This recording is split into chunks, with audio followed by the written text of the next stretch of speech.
Estamos de volta, hoje recebendo no estúdio Diego Miguel, coordenador do CRI, Centro de Referência do Idoso, e Rogério Pedro da Silva, presidente da ONG Eternamente Sou.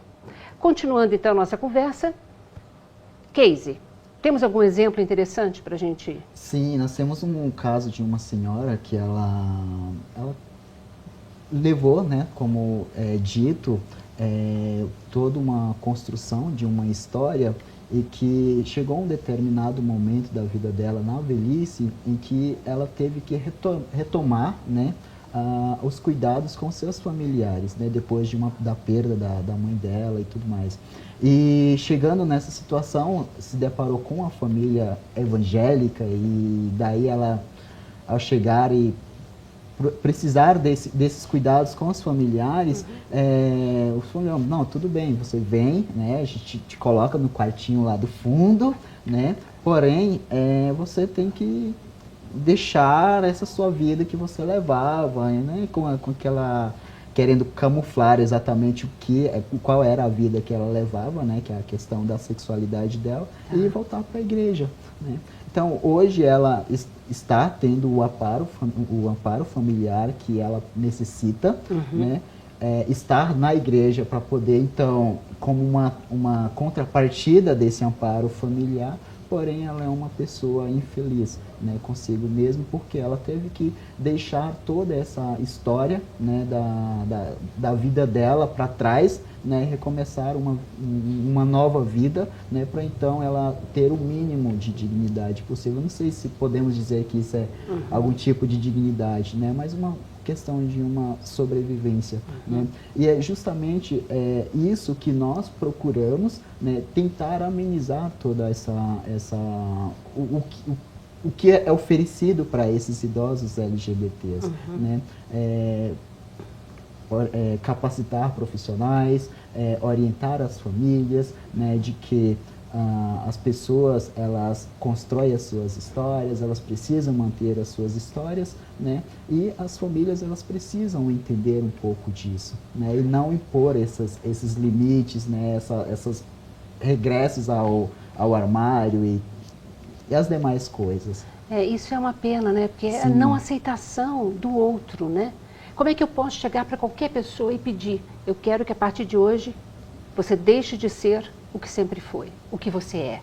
Só imagine, colocando no lugar o quão frustrante é, né, você levar uma vida inteira, né, você lutando por algo que você acredita, que você acha que é aquilo, né, e você simplesmente, beleza, eu tenho um botãozinho e vou desligar, né. Então, é muito frustrante, né. Eu penso isso trazendo um pouco para minha história mesmo, né, enquanto Rogério, né, o que me trouxe a criar esse projeto. O que te trouxe? Você passou por algum conflito? Por que a Eternamente Sou para você? Sim.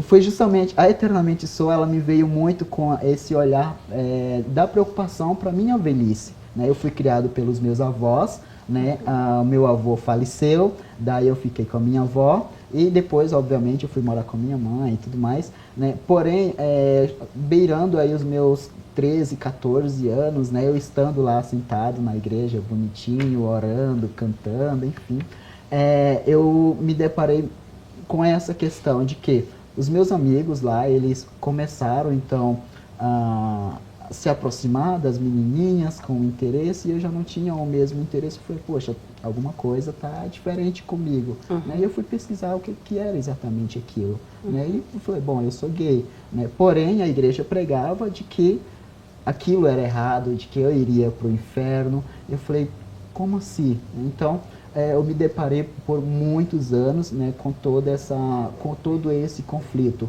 de eu, Rogério, gay, né, e eu querendo aí fazer a vontade da família, né, digamos assim, né, e ao mesmo tempo, né, tem toda a questão da criação, da questão religiosa, né, desde que eu nasci estando nesse ambiente, né, qual que seria o meu futuro. E eu fui pesquisar, né, então, a partir daí, né, o que iria me esperar no futuro enquanto uma pessoa idosa. Daí eu fui pondo alguns detalhezinhos. Eu falei, bom, Se hoje eu caso, né, isso há alguns anos atrás, se hoje eu caso, eu vou constituir uma família, né, e possivelmente eu vou ter filhos, né, e esses meus filhos é quem vão aí cuidar de mim e tal, então eu vou morrer e vou estar ao lado da minha esposa, aquela idealizando o mundo perfeito, né, a gente sabe que não é bem assim, né, e eu, enquanto gay, como que vai ser a minha velhice? Eu vou ter um companheiro? Não sei, né, como que vai ser tudo isso? O que nós temos de políticas públicas para a população LGBT idosa? E eu me deparei com uma realidade muito triste. Eu fui procurar saber onde estavam aqueles idosos LGBTs, né? E o que eu encontrei é de que não existem idosos LGBTs, né? Existem pessoas idosas. Eu falei, poxa, como assim? Né? Como que vai ficar toda a minha vida? Então, eu falei, bom, precisamos fazer alguma coisa, né? Então, eu fui lá e com a cara e a coragem, num belo dia, criei um flyer qualquer lá no trabalho, né? Saí na noite no centro de São Paulo e fui divulgar um trabalho que não existia no Brasil, né? E daí a gente começou a tomar aí alguns rumos e em novembro de 2017, então, viemos aí em parceria com a Câmara Municipal, né, e com o coletivo que a gente organizou, né, e trouxemos então o primeiro seminário Velhices LGBT, que foi tipo um boom, né, aqui no Brasil, né, em todas as organizações, né, e falei, poxa, como eu nunca pensei nisso antes, né, e desde então a gente vem caminhando aí para justamente proporcionar isso, né, o bem-estar, o acolhimento, a capacitação para profissionais que atuam direto ou indiretamente com essas pessoas, né, dentre outras coisas aí, e até mesmo a própria comunidade LGBT, né, e mostrar para elas, se hoje você estar aqui, né, como eu estou aqui hoje, né, e eu tenho a liberdade de estar numa Avenida Paulista da vida com o meu companheiro, né, de mãos dadas e tudo mais, eu falei, e não sofrer por isso, né, embora ainda não estamos longe, né, do que queremos de fato, porque o Brasil ainda, infelizmente, está no primeiro lugar como o país que mais mata pessoas LGBTs no mundo, né, porém houve um grande avanço, né, e todo esse graças avanço a muita gente como você pessoas do passado, hoje, claro, né, que tiveram aí a cara, né, e a coragem, né, em prol de tudo isso. Porque não é fácil, né?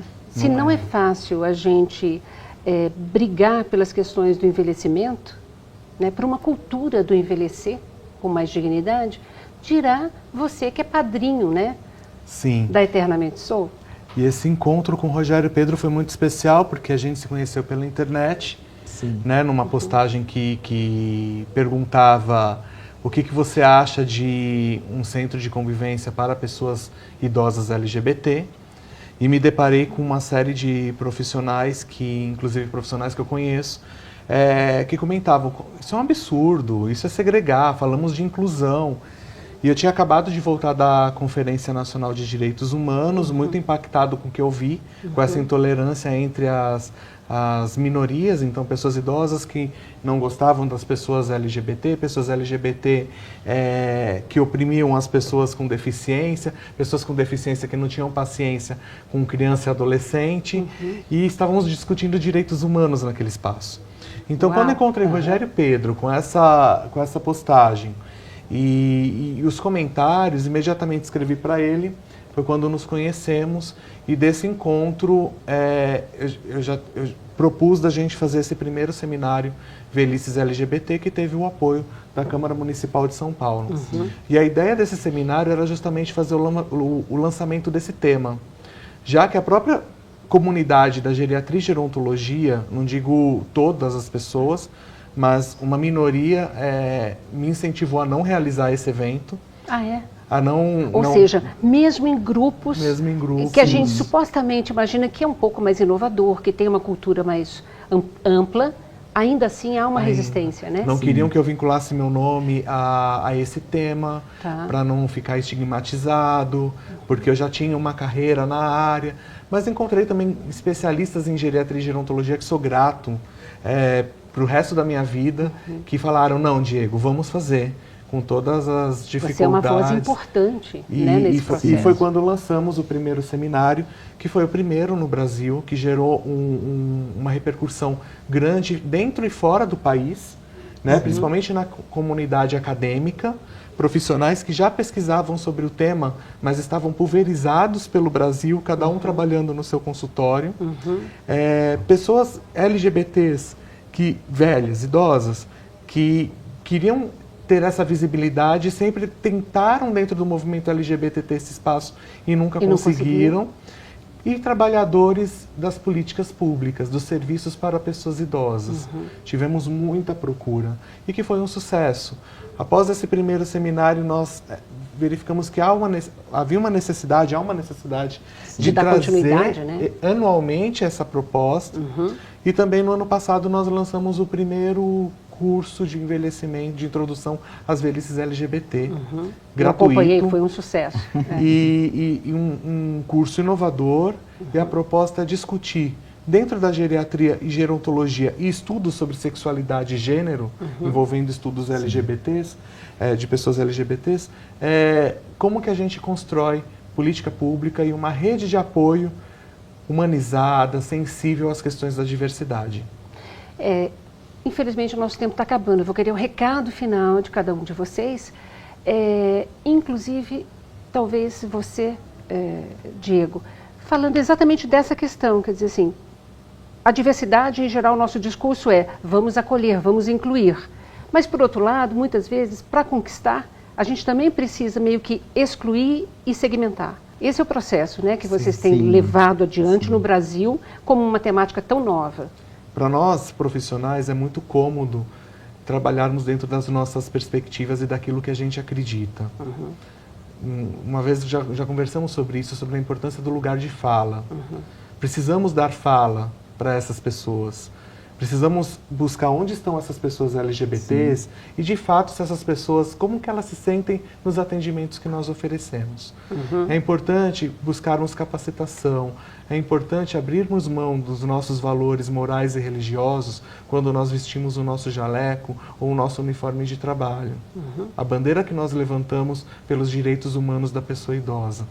Precisamos nos colocar no lugar do outro, mas não só a questão da empatia, de nos colocarmos no lugar do outro, mas fazermos uma intervenção nessa realidade para que essa pessoa ela tenha uma acessibilidade digna e uma velhice digna como todos nós merecemos. Perfeito. Seu recado final e, por favor, eu quero divulgar também o site da Eternamente. Claro.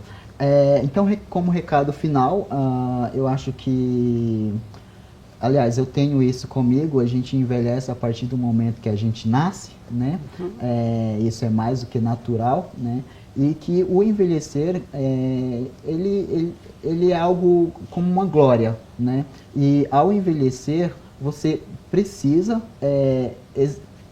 continuar mantendo o que você sempre foi, né? As pessoas, elas precisam se conscientizar de que é normal ver um casal de idosos LGBTs, né, dentro daqueles espaços, e não olhar com julgamento, né, o que ela faz ou o que ela deixa de fazer, né, quando dentro dos equipamentos acontecer lá o baile dos idosos, alguma coisa nesse sentido, e ver um casal hétero dançando e eles verem um casal LGBT também fazendo o mesmo, né, ou se não estiverem fazendo, daquele, opa, não, vem aqui, né, vamos, né, nos divertir também. Né, eu acredito que é justamente isso, né, quão seria maravilhoso, né, se a gente não puder, não tivesse que fazer toda essa parte de segregar, né, digamos assim, né, para que as pessoas possam nos enxergar. Claro. Esse é o mundo ideal, né? Chegaremos lá, né, vamos avançar sim. E a Eternamente Sou, ela está aqui de portas abertas, né, para todas as pessoas, né, que têm alguma dificuldade, né, de sair dos seus armários, né, ou que em algum momento da vida delas, elas pensam em voltar para dentro dos seus armários. Nós temos outras alternativas, né, antes de tudo isso acontecer, né, e nossos profissionais, eles estão altamente capacitados para isso, né, nós temos um time de voluntariado muito bacana, né, super engajados na causa, né, e acreditamos que temos um caminho muito longo para percorrer, né, e todo mundo de mãos dadas consegue fazer a coisa acontecer.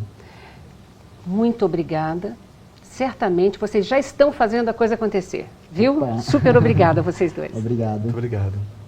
E obrigado a você também que nos acompanhou no programa de hoje. Se você quiser rever esse ou qualquer outro dos nossos programas, acesse saopaulo.sp.leg.br/TV Câmara SP ou um dos nossos canais nas mídias sociais. TV Câmara São Paulo, assista, fique sabendo. Super obrigada. Tchau.